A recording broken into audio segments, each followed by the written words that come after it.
I always thought our life was a tapestry, woven with care, each thread a memory of love and trust. Clara and I had been married for 12 years, our home in Portland a sanctuary of laughter and shared dreams. She was a curator at the art gallery, her eyes alight with passion for every canvas she touched. I ran a small bookstore, a haven for dreamers and poets. Our evenings were spent sipping wine, debating literature, or planning our next adventure. But lately, the air felt heavier, like a storm brewing beneath the calm. Clara started staying late at the gallery, her excuses delicate but frequent. "A new exhibit," she'd say, her smile a little too tight. I trusted her. Why wouldn't I? She was my compass, my North Star. But the late nights grew longer, her phone buzzing with messages she'd silence with a glance. I'd catch her staring out the window, lost in thoughts she wouldn't share. When I asked, she'd laugh it off, her voice a melody that hid something jagged. One evening, I found a sketch in her bag, a charcoal drawing of her face, but not by her hand. The strokes were bold, intimate, as if the artist had studied her soul. "Who drew this?" I asked, my heart a drumbeat. "Oh, just a local artist," she said, snatching it away. "He's nobody." But her eyes betrayed her, flickering with a secret I couldn't name. That night, I lay awake, the sketch burning in my mind. Who was this artist, and why did his gaze on my wife feel like theft? I started noticing things. A new perfume, sharp and unfamiliar. A scarf I hadn't bought her, draped over the chair. The way she'd hum a tune I didn't know. Our conversations grew thin, her laughter a ghost of what it was. I wanted to believe it was stress, the gallery's demands, but doubt is a cruel seed. It grows in the dark, fed by silence. I began to watch her, not with suspicion but with a desperate need to understand. Was I losing her, or was I imagining the cracks in our foundation? The truth is, love blinds you until it doesn't. I wasn't ready for what I'd find, but the unraveling had begun. Clara, my Clara, was slipping into a world I couldn't see, and I was left holding the threads of a life I thought was ours. The sketch was my first clue, a whisper of betrayal that wasn't what I expected. It wasn't another man's touch I feared. It was something stranger, deeper, a connection I couldn't yet name. The next morning, I couldn't shake the sketch. It wasn't just art. It was a claim, a story told in lines and shadows. I needed to know who this artist was, why his work felt like a violation of our vows. Clara left for the gallery, her kiss on my cheek fleeting, her eyes avoiding mine. I waited until her car disappeared, then drove to the gallery myself. I told myself it was curiosity, not mistrust, but my hands trembled on the wheel. The gallery was alive with color, paintings shouting from the walls. Clara was in her office, but I didn't go to her. Instead, I wandered the exhibits, searching for a clue. That's when I saw it. A series of charcoal sketches, each one a portrait, each one signed Elliot Voss. The name was a jolt. Voss was a rising star in Portland's art scene, a reclusive genius whose work Clara had mentioned in passing. But these sketches weren't of strangers, they were of her. Clara's eyes, her smile, her profile, captured with a devotion that made my stomach churn. I found a docent, a young woman with nervous hands. "Elliot Voss," I said, my voice steady despite the storm inside. "Is he here often?" She hesitated, then nodded. "He's been working with Clara on the new exhibit. They're close." Close. The word was a blade. I pressed for more, and she spilled. Voss wasn't just an artist. He was a presence, a man who seemed to orbit Clara, his sketches a love letter to her essence. I left the gallery, my mind a tangle of questions. Why hadn't Clara told me about Voss? Why were his sketches so intimate, as if he'd peeled back her layers? I drove to my bookstore, but the shelves offered no comfort. I Googled Voss, finding articles about his muse, a woman who inspired his work. No names, but the descriptions, her grace, her fire, were Clara's. My wife was his muse, and I hadn't known. That night, Clara came home late, her scarf smelling of that unfamiliar perfume. I didn't confront her. Instead, I watched her move through our home, a stranger in familiar skin. "How's the exhibit?" I asked, casual but probing. She froze, then smiled. "It's coming along. Elliot's work is transformative." "Elliot." She said his name like a prayer, and it cut deeper than any lie. I nodded, hiding the fury building inside. This wasn't a simple affair. It was something else, a betrayal of her soul, her essence given to another man's art. I needed proof, a way to see the truth. The bookstore had security cameras. Maybe the gallery did too. Tomorrow, I'd find out what Clara and Voss were weaving behind my back. Sleep was a stranger that night. Clara's breathing beside me was a reminder of the distance between us. I kept seeing Voss's sketches, each one a theft of the woman I loved. By morning, I had a plan. The gallery's security system was my next step. If Clara and Voss were as close as the docent implied, there might be evidence. Moments captured when they thought no one was watching. I wasn't proud of the thought, but betrayal breeds desperation. I called a friend, Marcus, who worked in tech. He'd installed the bookstore's cameras and new systems like the back of his hand. Over coffee, I explained my need without naming Clara. "Just need to check a feed," I said, my voice tight. Marcus raised an eyebrow but agreed to help. That afternoon, we met at a cafe near the gallery. He hacked into the gallery's network. Not hard, he said, since their security was outdated. By evening, I had access to the footage on my laptop, a window into Clara's world. The first clips were mundane. Clara arranging paintings, chatting with staff. Then I saw him, Elliot Voss. He was tall, angular, with eyes that seemed to devour light. He moved like he owned the space, and Clara moved with him, their steps a dance. They didn't touch, but their closeness was electric, a silent language I couldn't read. In one clip, they stood before a sketch, Clara's hand brushing his as she pointed. The gesture was small, but it was hers, a piece of her given freely. Another clip was worse. Late at night, the gallery empty, they sat on a bench, heads close, laughing. Voss handed her a notebook, and she wrote in it, her face alight with something I hadn't seen in months. What were they sharing? Ideas? Dreams? The notebook felt like a betrayal deeper than a kiss, a collaboration that excluded me. I froze the frame, studying her smile. It was the smile she used to give me, now stolen by a man who painted her soul. I shut the laptop, my chest tight. This wasn't about physical intimacy. It was about her mind, her spirit, entwined with Voss's. She was creating with him, building a world where I didn't exist. The cruelty of it was staggering. She hadn't left me, but she'd given her essence to another. I wanted to scream, to shatter the gallery's walls, but rage wouldn't help. I needed to understand the depth of this betrayal before I acted. Marcus called, asking if I'd found what I needed. Not yet, I said, but I was close.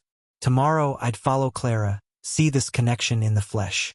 The truth was a beast, and I was ready to face it, even if it broke me. The next day I called in sick at the bookstore. Clara left early, her goodbye a distracted murmur. I followed her, keeping my distance, my car a shadow in the morning light. She didn't go to the gallery. Instead, she drove to a loft downtown, a place I'd never seen. It was an artist's studio, windows glowing with soft light. I parked across the street, my heart a hammer. This was Voss's domain, I was sure of it. I waited, the minutes crawling. Clara emerged an hour later, Voss at her side. They didn't touch, but their laughter was a blade, sharp and careless. She carried a canvas, half-covered, and he carried another. They loaded them into her car, their movements synchronized, like partners in a dance I couldn't join. I wanted to storm over, demand answers, but I needed more. I needed to see the canvas, to know what they'd created together. I followed them to a cafe, where they sat outside, sipping coffee, their heads bent over the notebook from the footage. I parked nearby, close enough to hear fragments of their talk. "It's revolutionary," Clara said, her voice alive. "We're changing how people see." Voss nodded, his hand grazing hers. "You're the heart of it," he said, and she glowed. "The heart of it." My wife, my heart, was his muse, his collaborator, and I was a stranger. I drove home, the canvas haunting me. That night, Clara brought it home, leaning it against the wall, still covered. "What's this?" I asked, my voice calm despite the storm inside. "Just a piece for the exhibit," she said, avoiding my eyes. I waited until she slept, then uncovered it. It was a portrait of her, but not just her and Voss. Their faces merged in abstract lines, a union of souls. The signature was theirs, a joint creation. My breath caught. This was their betrayal. A shared vision, a world they'd built without me, displayed for all to see. I didn't sleep. The portrait was a manifesto, their connection immortalized. It wasn't a lover's touch but a lover's mind, a betrayal of everything we'd promised. I wanted to burn it, to erase their creation, but that wouldn't be enough. Revenge was forming, a cruel seed in my heart. I'd let Clara think she'd won, let her and Voss unveil their work. Then I'd dismantle it, not with fire but with something sharper. Exposure, humiliation, a mirror to their arrogance. I spent the night planning, my love for Clara twisting into something cold. She'd given her soul to Voss, but I'd take it back, piece by piece, until their world was ash. Morning came and I played the devoted husband. Clara sipped her coffee, oblivious to the storm in my eyes. "Big day at the gallery?" I asked, my tone light. She nodded, mentioning the exhibit's opening in a week. "Eliot's pieces are the centerpiece," she said, and I smiled, hiding the blade in my heart. Eliot. His name was a wound, but I'd use it. The portrait, their notebook, their laughter, it was all ammunition. My revenge wouldn't be loud. It would be surgical, a dismantling of their shared dream. I spent the day at the bookstore, but my mind was elsewhere. I called Marcus again, asking for a favor. "Can you pull data from a phone?" I asked. He hesitated, sensing the weight of my request, but agreed. I needed Clara's messages, her emails, anything tying her to Voss. If their betrayal was a collaboration, I'd find its roots.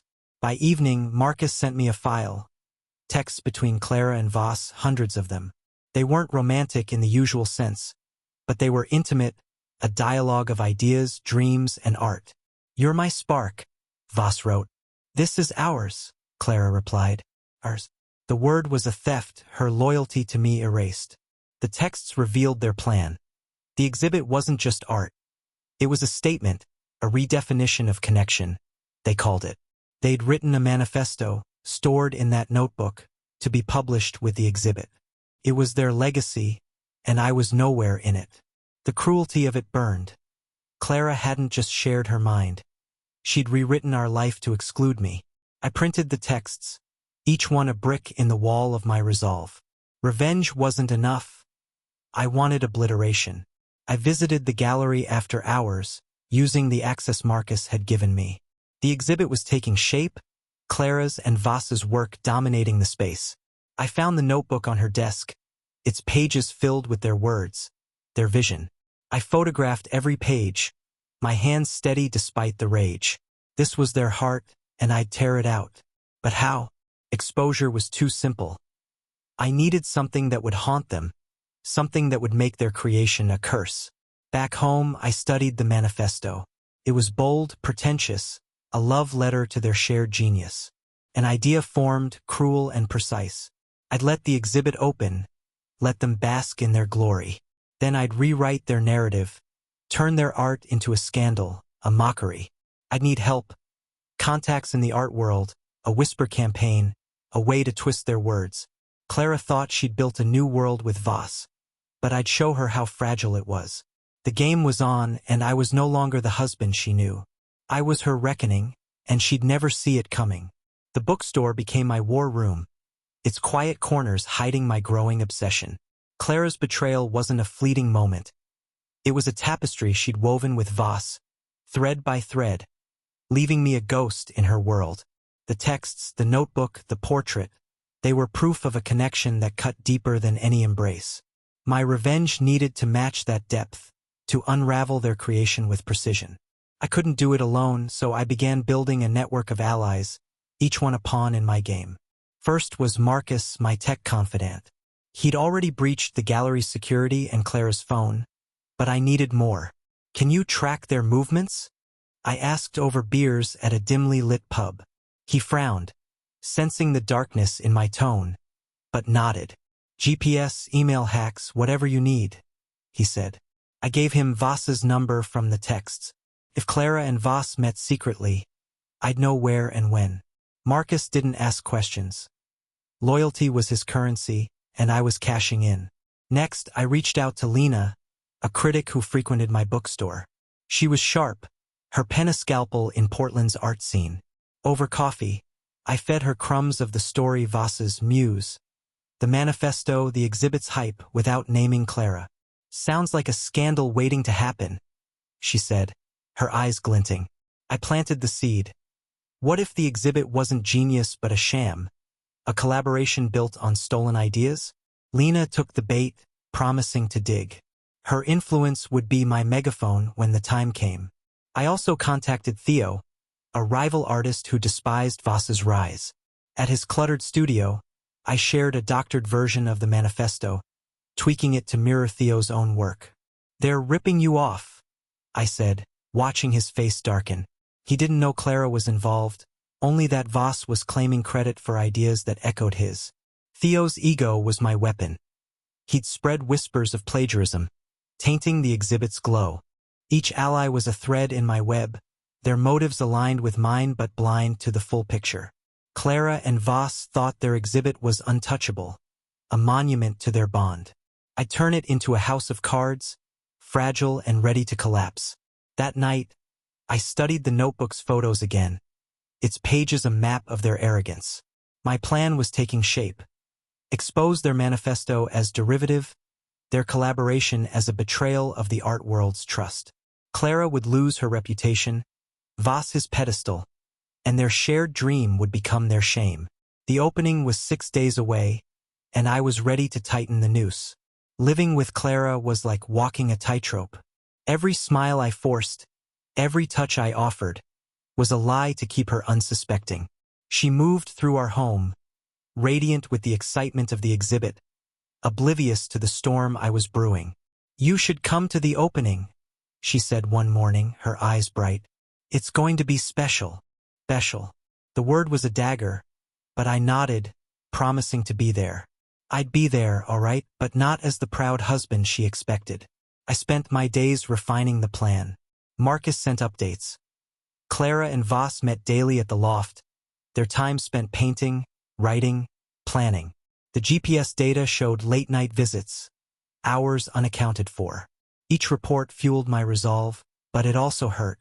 Clara wasn't just sharing her art. She was sharing her soul. The part of her I'd thought was mine. The manifesto's words haunted me. A union of minds, redefining connection. I was redefining something too, revenge, sharp and cold. I tested the waters with Clara, probing without revealing my hand. Heard Voss is a big deal, I said casually over dinner. Her fork paused, her eyes flickering. He's talented, she said, too carefully. We're pushing boundaries. The word was a confession, her loyalty to Voss laid bare. I smiled, hiding the fury. Can't wait to see it, I said. And she relaxed, unaware of the trap closing around her. Meanwhile, Lena was working her magic. She emailed me, hinting at rumors in the art world. Voss's work was eerily similar to Theo's older pieces. Theo, true to form, was loud about it, posting cryptic jabs on social media. The whispers were spreading, a slow poison in the exhibit's foundation.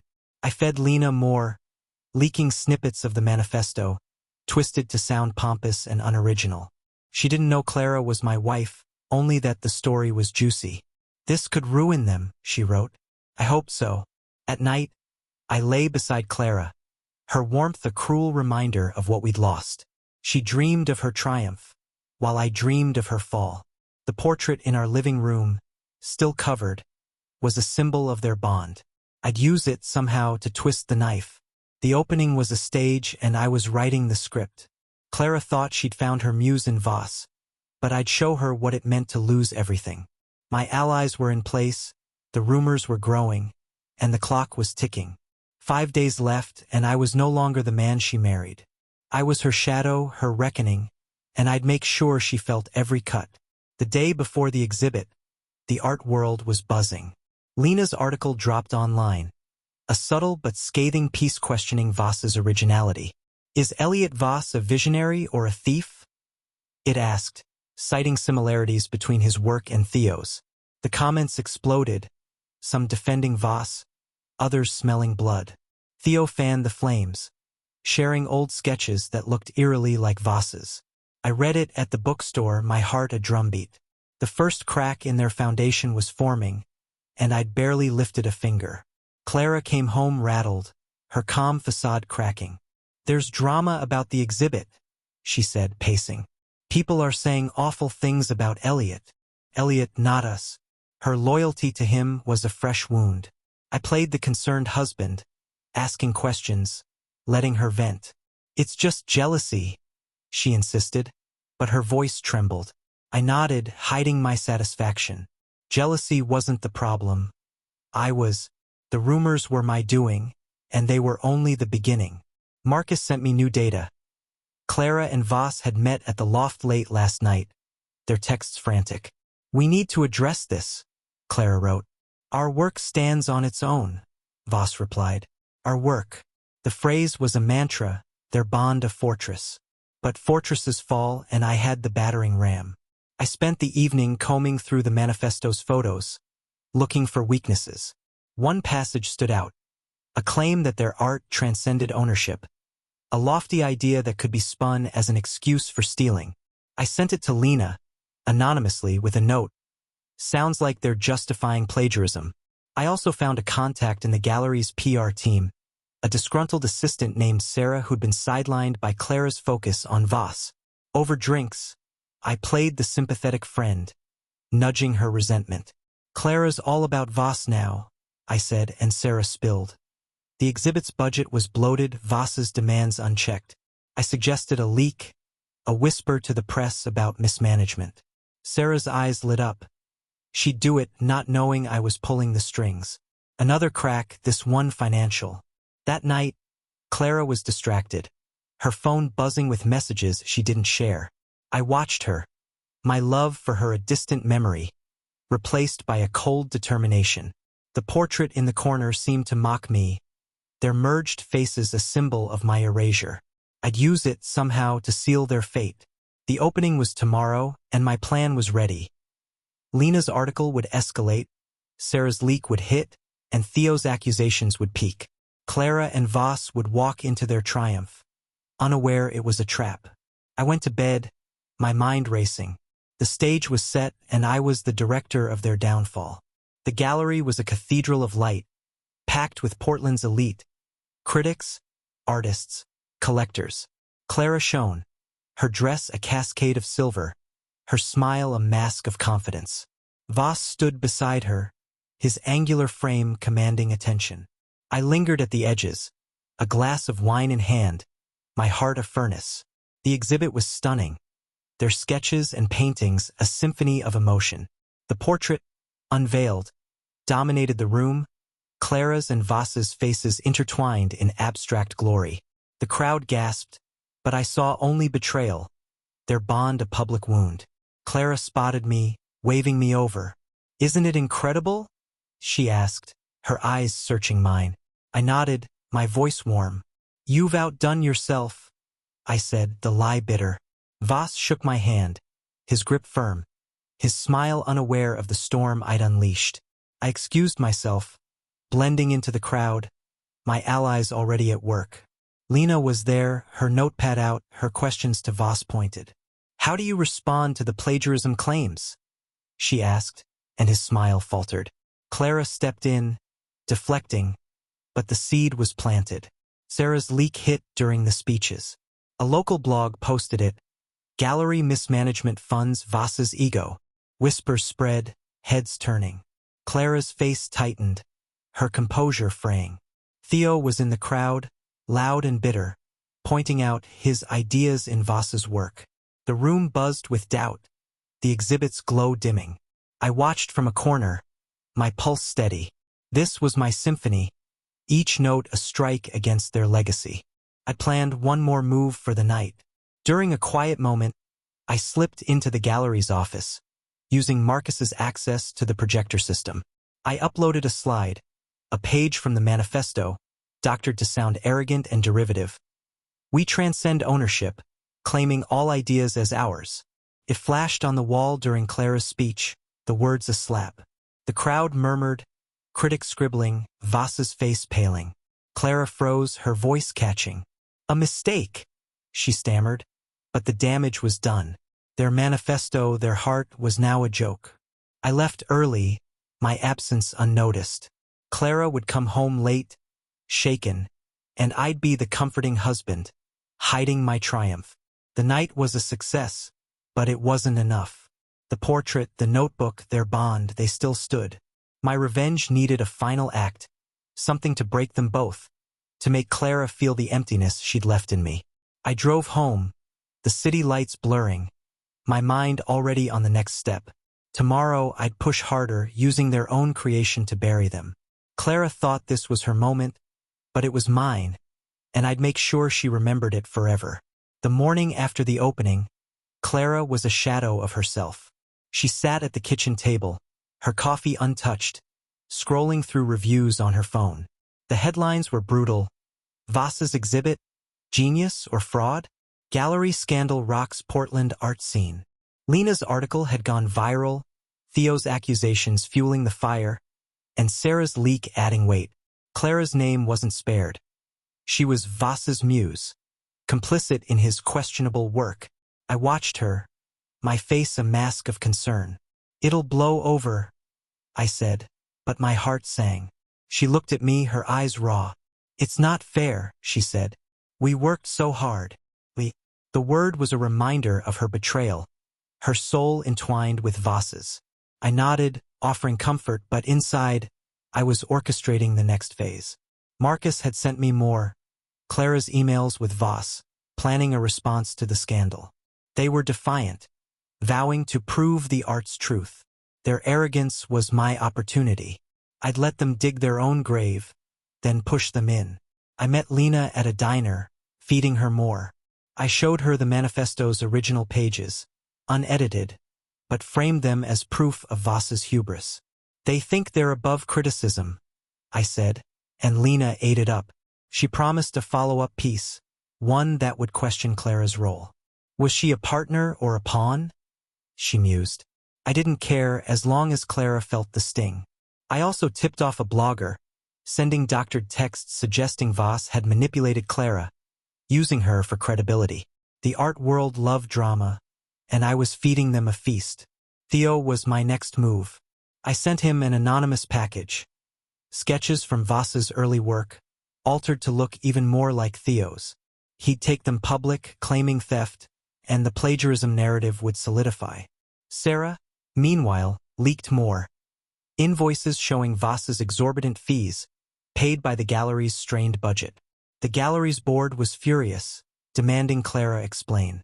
She was unraveling, her dream crumbling, and I hadn't even played my final card. That night, Clara came home late, her face drawn. "The board's meeting tomorrow," she said, her voice hollow. "They might pull the exhibit." I hugged her, whispering reassurances, but my mind was on the portrait. It was still in the gallery, a symbol of their bond. I'd use it to deliver the final blow, a public humiliation that would break their spirit. The plan was almost complete. Lena's article, Theo's accusations, Sarah's leaks, they were all converging. Clara and Voss thought they could salvage their legacy, but I'd make sure it was ash. Tomorrow, I'd set the stage for the end, a revenge so cruel they'd never recover. I went to bed, Clara's tears a lullaby, my heart cold and ready. The morning was gray, mirroring Clara's mood. She left for the gallery early, her face a mask of dread. The board's meeting loomed, their decision a guillotine over her and Voss's exhibit. I feigned concern, kissing her forehead. "You'll get through this," I said, but my heart was a furnace, burning with anticipation. The reviews had worsened overnight, Lena's follow-up piece branding Clara as Voss's enabler. while Theo's public accusations of theft dominated social media. Sarah's leaks had sparked an audit, and the gallery's reputation was crumbling. My web was tightening, and Clara was caught. I spent the day at the bookstore, but my phone buzzed with updates. Marcus had hacked into the board's email thread, revealing their fury. Clara's judgment is compromised, one wrote. Voss is a liability, said another. They were leaning toward canceling the exhibit, a death knell for Clara's career. I smiled, the first real one in weeks. This was my doing, their empire was falling, and I was the architect. I called Lena, pushing the narrative further. What if Clara knew about Voss's inspirations? I suggested, planting doubt. She didn't know I was Clara's husband, only that I had dirt.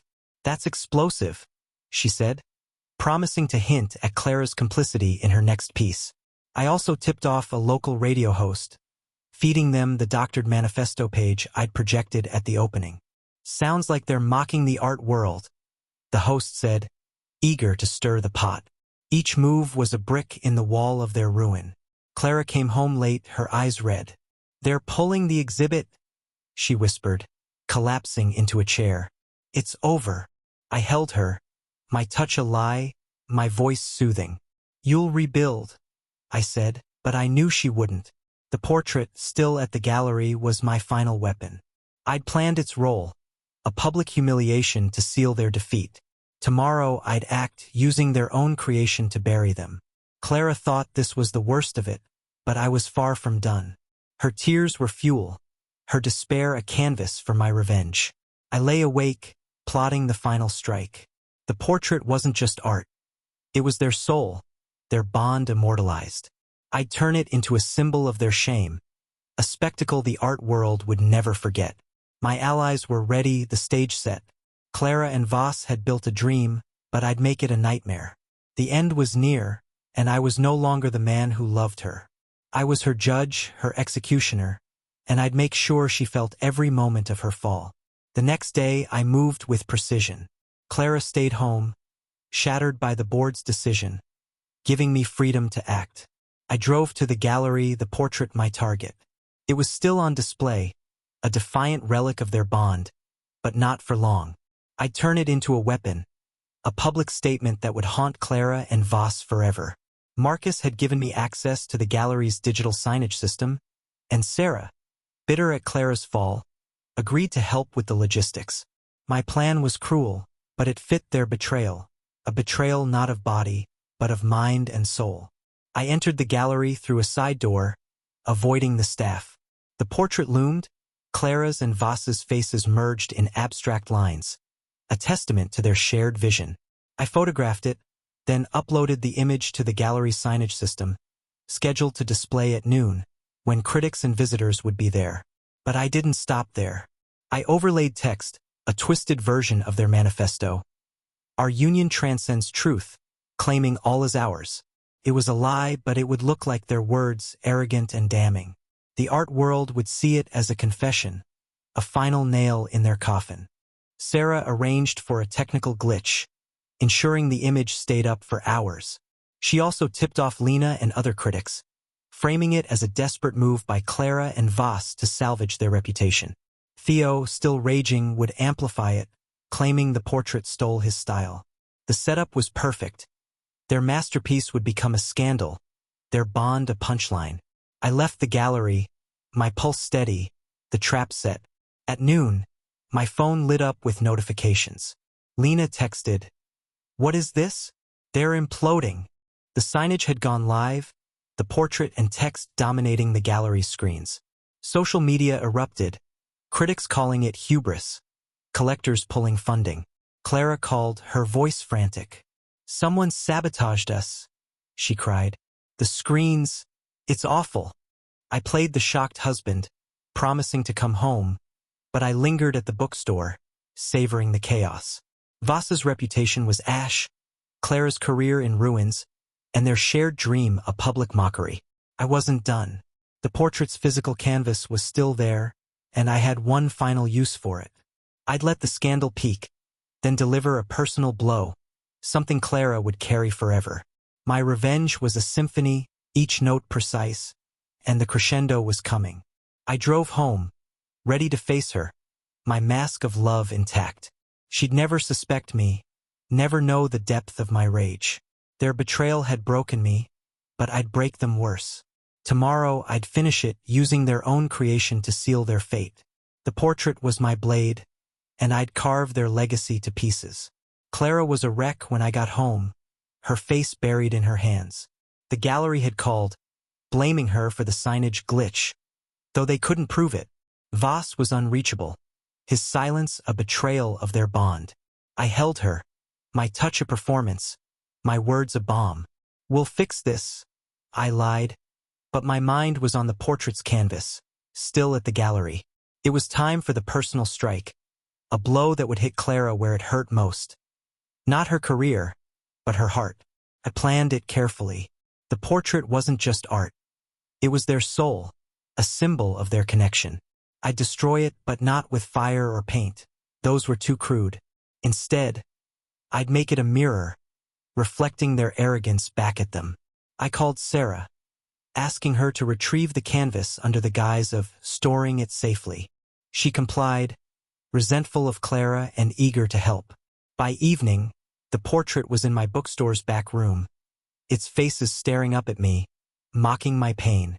I worked through the night, my hands steady. Using a projector, I traced new lines over the canvas, altering their faces. Clara's became a mask of ambition, Voss's a sneer of deceit. I added words from their manifesto, twisted to sound selfish. "We claim all, owe nothing." The result was grotesque, a parody of their vision, but it looked like their style, a self-inflicted wound. I photographed it, printed copies, and sent them anonymously to Lena, Theo, and every major critic in Portland. The caption read, "Their true masterpiece, revealed."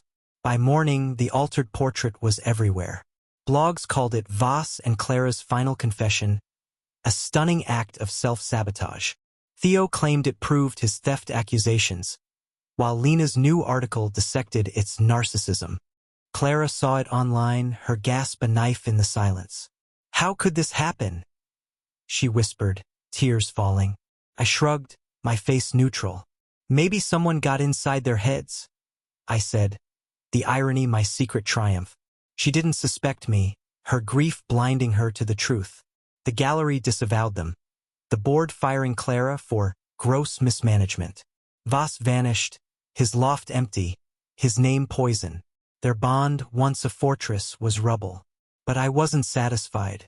The altered portrait was public, but I wanted Clara to feel it personally. I kept the original canvas hidden, planning its final role. Tomorrow I'd deliver it to her, a gift that would break her spirit. My revenge was nearly complete, a tapestry of ruin woven with their own threads. Clara thought she'd lost everything, but I'd show her one last truth. Her betrayal had a price, and I was collecting in full. The day was cold, the sky a sheet of steel. Clara hadn't left the house, her world reduced to our living room, where she sat staring at nothing of her phone. I'd won Clara. My victory was total, but it wasn't enough. I needed her to feel the weight of her betrayal, to carry it like a stone. The altered portrait had done its work, shredding her reputation and Voss's legacy. Their bond, their shared dream, was a laughingstock, their manifesto a punchline. But I had one last move, a personal delivery to ensure she'd never forget. I retrieved the altered portrait from the bookstore, its twisted faces a grotesque echo of their original work. I wrapped it carefully, like a gift, and drove home. Clara was on the couch, her eyes hollow, her spirit broken. "I have something for you," I said, my voice soft, almost kind. She looked up, confused, as I placed the package before her. "Open it," I urged, my heart a drumbeat. She tore the paper, revealing the canvas. Her breath caught, a choked sob escaping. The altered portrait stared back, her face a mask of greed, Voss's a sneer of betrayal. The words, "Asterisk we claim all, owe nothing asterisk," were a slap. Their own manifesto turned against them. "Why?" she whispered, her voice raw. I didn't answer, letting the silence speak. She searched my face, and for the first time, I saw a flicker of suspicion. But it was too late. The truth was in the canvas. Her betrayal reflected back. I stood, my mask of love gone. "You gave him your soul," I said, my voice cold. "You built a world without me. Now look at it." Her tears fell, but they didn't move me. I'd loved her once, but she'd chosen Voss, chosen their art over our vows. This was justice, cruel and precise.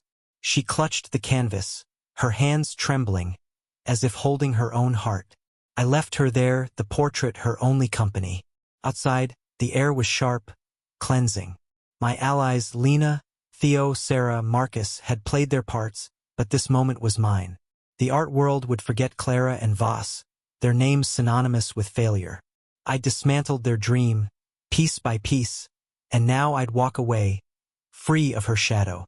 The canvas was my final word, a wound she'd carry forever. I didn't look back. Weeks passed and Portland moved on. The gallery survived, barely, under new management. Clara left the city, her name a whisper in art circles, her career a memory. Voss surfaced in Seattle, painting under a new name, but his work lacked the fire it once had. Their bond, their revolutionary art, was a footnote, mocked when remembered. I stayed at the bookstore, its shelves my refuge, my life quiet but whole. I didn't regret it. Clara's betrayal wasn't a lover's touch but a theft of her essence, given to Voss without a thought for me. I'd matched her cruelty with my own, a revenge that burned their world to ash. The altered portrait surfaced online now and then, a meme for failed ambition. Each time, I felt a flicker of satisfaction, a reminder of my victory. Sometimes I wondered if Clara understood. Did she see the canvas and know it was me? Did she feel the weight of her choices? I didn't need her answer. The silence was enough, her absence a testament to my work. I'd loved her, but love isn't blind forever. She'd built a dream with Voss, and I'd torn it down, brick by brick, until nothing remained. I kept one memento, a photo of the original portrait, their faces intertwined, a relic of what we'd been. I didn't look at it often, but when I did, it wasn't pain I felt. It was power. I'd reclaimed my life, rewritten their story, and walked away unbroken. Clara and Voss had thought they could transcend me, but I was the one who transcended, my revenge a masterpiece they'd never escape. The world turned, and I was free.